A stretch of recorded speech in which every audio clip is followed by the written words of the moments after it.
you're new to NBA 2K24, seeking a refresher, or are aiming to improve your post game, you're in the right spot, as I'll guide you through ways to dominate in the paint and counter any defensive adjustments you may encounter in NBA 2K24. So alright, let's get it. To start with the basics, entering the post is as simple as holding down the left trigger on your controller, which puts you in a post-up position, and releasing the trigger transitions you into a face-up position. It's important to only release the left trigger if you haven't dribbled yet to avoid exposing the ball directly in front of the defender and potentially get it stolen. Next, we're going to go over how to make the drive and spin move work for you out of the post and the counters you can do off of it. So to start, you want to perform a spin move or drive only when the defender is engaged with your player, so you can slide right off of them.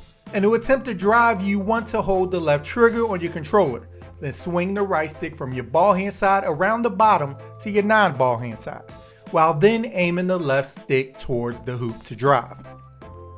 And to attempt to spin, you simply, while holding the left trigger, swing the right stick from your non-ball hand side around the bottom to your ball hand side, while then aiming the left stick towards the hoop again. So to perform either move, if you're, let's say, posted up on the left side of the court, swinging the right stick from the left around the bottom to your right will cause you to drive towards the middle, and swinging the right stick from the right around the bottom to the left will cause you to spin baseline. And again, these moves are great if you can feel your opponent applying pressure against you. Now, if you swing the right stick around the bottom in either direction and don't touch the left stick to aim towards the hoop, they will quick stop after briefly doing their spin move or drive. So you can take this and make it into something more to manipulate the defense, like combining the fact that the post-up player will stop and create a simple stop and go. You can also combine it with a quick change of direction if you aim the left stick directly up right before the spin or drive quick stop animation ends. This one is great because against the computer, you can use their super on-ball defense ability against them to wall off your counter while at the same time opening up the paint for you, and you just have to aim the right stick at the hoop. Now let's go over without a doubt the most common move users will attempt, which is the drop step, that you perform by holding the left trigger and aiming the left stick up and towards the hoop, and then tap X or square. So if you're on the left side of the court, aim the left stick up and slightly to the right. And if you're on the right, aim it up and slightly to the left. Then tap X or square to complete it.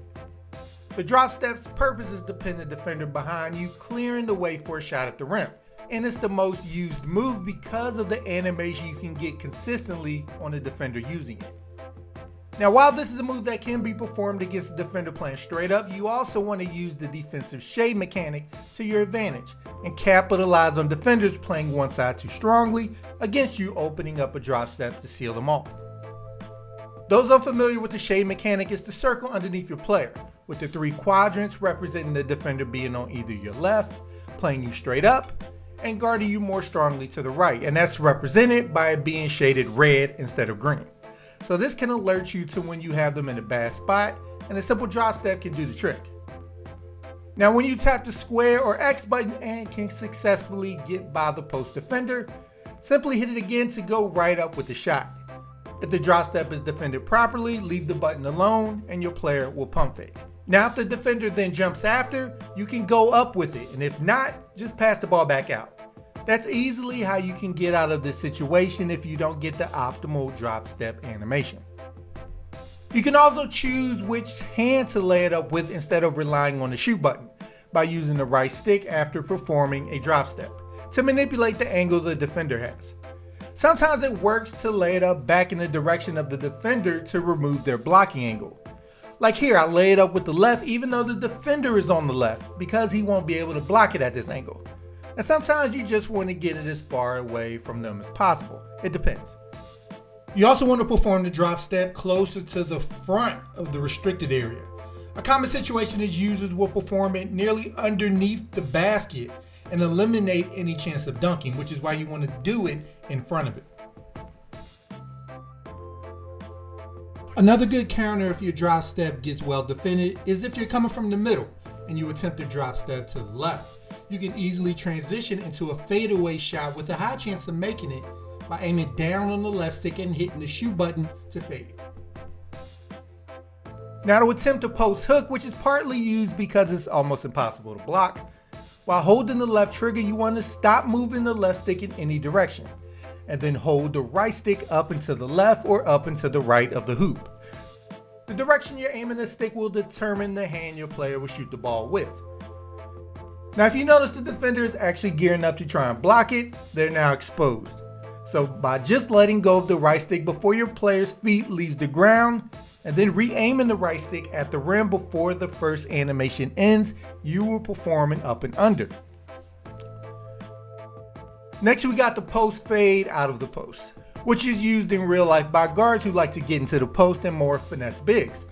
And to attempt to fade, you want to hold the left trigger and then aim the right stick directly to the left or right away from the rim. So if you're coming up on the right side of the court, you're going to want to aim the right stick to the right away from the hoop. And if you're on the left, aim it to the left.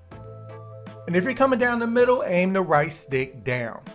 The fade can become a deadly weapon when you combine it with your driving game, which as a result gives the defender something to be focused on, and gives you a nice counter by quickly transitioning from driving into the fade, by quickly holding the post up button and aiming the right stick in your desired direction, which on a dime shifts you away from the defender.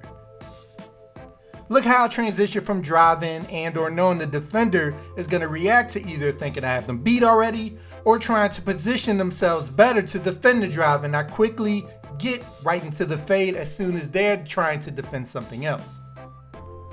I basically try to live in that bubble of taking advantage of my defender thinking about me driving or busy trying to catch up is when I try to hit them with the fade most times. Next, we got the post hop, and you can do this by holding the left trigger and then aiming the left stick to the left, to the right, or straight down on your controller and then tap square or X. If done successfully, your player will take a big hop in whatever direction you aimed at, and hit the shoot button again before the animation finishes to immediately go for a shot, or else he will perform a pump fake. Now you can branch the post hop to make it even more dangerous. Firstly, by aiming your left stick towards the middle and then hitting square or X will have you hop towards that direction. Now if you're unable to directly go for a shot here by hitting the shoot button, but by aiming the right stick in the same direction you just hopped towards while hitting the shoot button again can have your player fully extend himself across the paint and away from the defender. Again, this one is best used when you're further away from the hoop, as you have more space to hop into. Next, we got the aggressive back down, which lets you push weaker matchups under the rim a lot faster by using your pure strength. So if you have a guard on one of your bigs by accident or Mo Bamba is guarding you, now's the time to use this to quickly take advantage of the mismatch and push them under the rim. Which you do by holding both the left and right triggers on your controller and move the left stick into the defender. Next up, to perform a post dunk attempt, you want to hold both the left and right triggers and then flick both the left and right stick up to perform a dunk.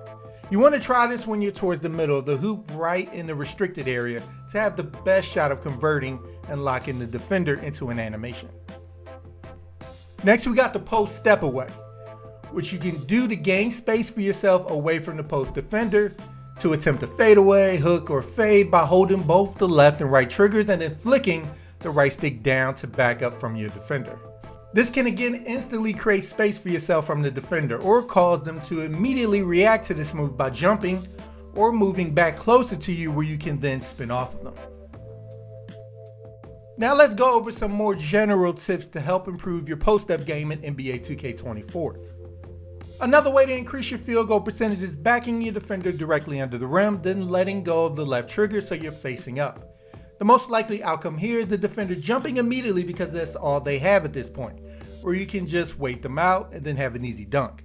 If they don't jump, you have an easy dunk regardless. If you're near the sidelines, move away before you start your post up to avoid being called for out of bounds. I know it's stupid, but it does happen. I briefly went over this, but when it comes to pump fakes, only look to use them when you already have the advantage on the defender, aka a slightly clear lane and you know they're about to contest you. If you're solely relying on the defender to jump and they don't after the first pump fake, pass it out immediately instead of going up immediately after Believe it or not, you make yourself easier to block doing that. The one pump fake and go back up immediately happens so much, everybody can kind of predict it. So alright, sports gamers, I hope I was able to help you guys out, and if you like the content we provide, make sure to subscribe to Sports Gamers Online for more NBA 2K24 content. And once you're with us, hit that bell icon at the bottom so you don't miss anything we put out. Alright people, I'm Chris, thank you all for watching, and be good y'all.